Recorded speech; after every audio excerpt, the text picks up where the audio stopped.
Assalamualaikum warahmatullahi wabarakatuh. Yang saya hormati pengasuh Pondok Pesantren Zainul Hasan Genggong, yakni Kiai Haji Muhammad Hasan Mutawakil Allah, SHMM.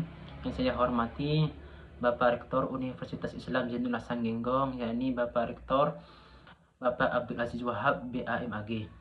Yang saya hormati dosen pengampu, yakni Bapak Muhammad Inzah selaku dosen pengampu mata kuliah Desain Pembelajaran. Perkenalkan, nama saya Muhammad Hafid Aminuddin dari Prodi PAI kelas 4B, dan saya akan mempresentasikan tentang modul ajar dengan judul Nabi Muhammad SAW Rasulku. Apa itu sih modul ajar? Modul ajar adalah seperangkat alat atau media pembelajaran yang disusun secara sistematis, lengkap, dan juga berisi materi, metode langkah-langkah, dan juga serta evaluasi yang dirancang untuk membantu guru mengajar kepada peserta didik mencapai tujuan pembelajaran tertentu. Langsung saja ke intinya, yaitu kompetensi awal. Apa itu sih kompetensi awal? Yaitu kompetensi ini merupakan pengetahuan, keterampilan, atau kemampuan yang sudah dimiliki siswa yang belum mengikuti pembelajaran baru, yaitu berisi meyakini bahwa peserta didik ini, yaitu Nabi Muhammad adalah Rasulullah yang diutus sebagai penutup para nabi. Seterusnya, membiasakan sikap meneladani akhlakul karimah Nabi Muhammad dalam kehidupan sehari-harinya, menyajikan paparan mengenai keutamaan peran dan kedudukan Nabi Muhammad.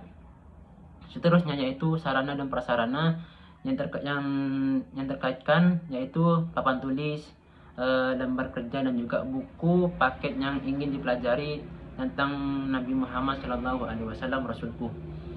Seterusnya yaitu model pembelajaran, yaitu saya mengambil bagian mind mapping. Mengapa saya mengambil model pembelajaran mind mapping? Karena itu memudahkan memahami dan juga mengingat materi, menggabungkan tulisan, gambar, dan garis penghubung, membuat otak lebih mudah menangkap dan juga menyimpan informasi dibandingkan catatan biasa yang berderet lurus, dan juga melatih berpikir terstruktur dan juga kreativitas. Seterusnya profil pelajar Pancasila: mandiri, mampu menjaga diri dan juga mengambil keputusan yang benar, bernalar kritis, menganalisis ayat-ayat dan juga hadis yang terkait.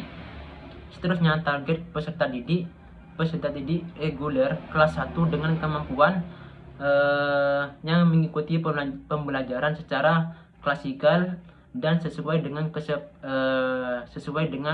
kesepian minat dan juga profil belajar masing-masing. Seterusnya kompetensi inti, yaitu ada 3: tujuan pembelajaran, dan yang kedua pemahaman bermakna, pertanyaan pemantik. Yang pertama, tujuan pembelajaran ini peserta didik mampu menjelaskan pengertian Rasulullah dan kedudukan Nabi Muhammad sebagai Rasul terakhir. Yang kedua, peserta didik mampu menceritakan secara singkat tentang kisah Nabi Muhammad SAW dalam kehidupan beliau. Yang seterusnya terakhir, peserta didik mampu menunjukkan sikap cinta terhadap Nabi Muhammad melalui perilaku beliau dan mencerminkan. Seterusnya pertanyaan pemantik: peserta didik harus melakukan dan juga mengerjakan soal 5 esai yang terdiri dari siapakah Nabi Muhammad SAW dan mengapa beliau disebut Rasul terakhir. Yang kedua, apa saja sifat-sifat yang dimiliki beliau yang patut kita teladani. Yang ketiga, mengapa kita harus meneladani perilaku Nabi Muhammad SAW dalam kehidupan sehari-hari. Dan yang terakhir, bagaimana cara menunjukkan rasa cinta kepada Nabi Muhammad SAW. Seterusnya itu kegiatan pembelajaran dalam kelas. Guru memberi salam dan juga mengajak peserta didik dan berdoa dan juga mengecek kehadirannya peserta didik. Yang kedua, guru memberi materi dengan pengalaman peserta didik, misalnya menanyakan tokoh yang mereka kagumi. Yang ketiga, guru harus menyampaikan tujuan pembelajaran yang akan dicapai. Yang keempat, guru memberikan motivasi tentang pentingnya mengenal Nabi Muhammad. Yang kelima, guru harus menyampaikan garis besar kegiatan pembelajaran yang harus dilakukan. Kegiatan intinya itu durasi dalam waktu 90 menit. Kegiatan awal inti, guru menjelaskan pengertian Rasul dan kedudukan Nabi Muhammad sebagai Rasul terakhir.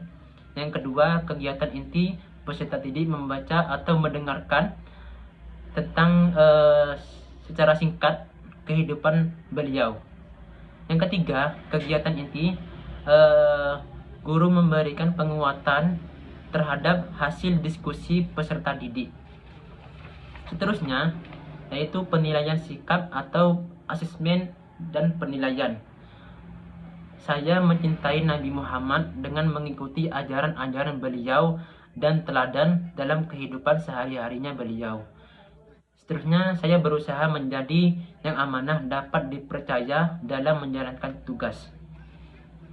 Seterusnya, penilaian pengetahuan. Peserta didik ini harus mengerjakan soal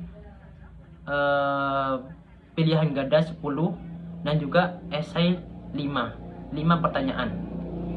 Seterusnya, penilaian keterampilan. Peserta didik ini diminta untuk menceritakan secara singkat, menceritakan tentang beliau, sejarahnya beliau secara singkat, untuk memberikan contoh perilaku meneladani sifat Rasul dalam kehidupan sehari-harinya beliau. Dan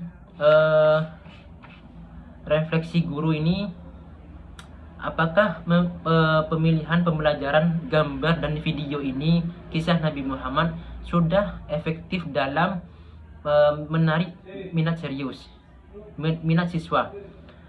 Dan apakah seluruh peserta didik ini dapat mengikuti alur pembelajaran dengan baik atau terdapat kendala pada tahapan tertentu?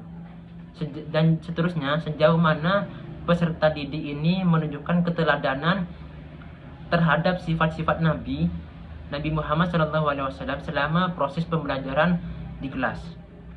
Seterusnya, refleksi peserta didik. Bagian mana dari kisah Nabi Muhammad ini yang paling menarik dan memberi kesan mendalam bagi kalian, bagi peserta didik? Seterusnya, apakah peserta didik ini sudah memahami sifat-sifat beliau yang wajib dimiliki oleh Nabi Muhammad sebagai Rasul Allah Subhanahu wa Ta'ala? Seterusnya, apakah media atau cara mengajar guru membantu peserta didik lebih mudah dan juga lebih memahami materi yang disampaikan oleh guru? Dari sini saja presentasi saya, kurang lebihnya mohon maaf. Wassalamualaikum warahmatullahi wabarakatuh.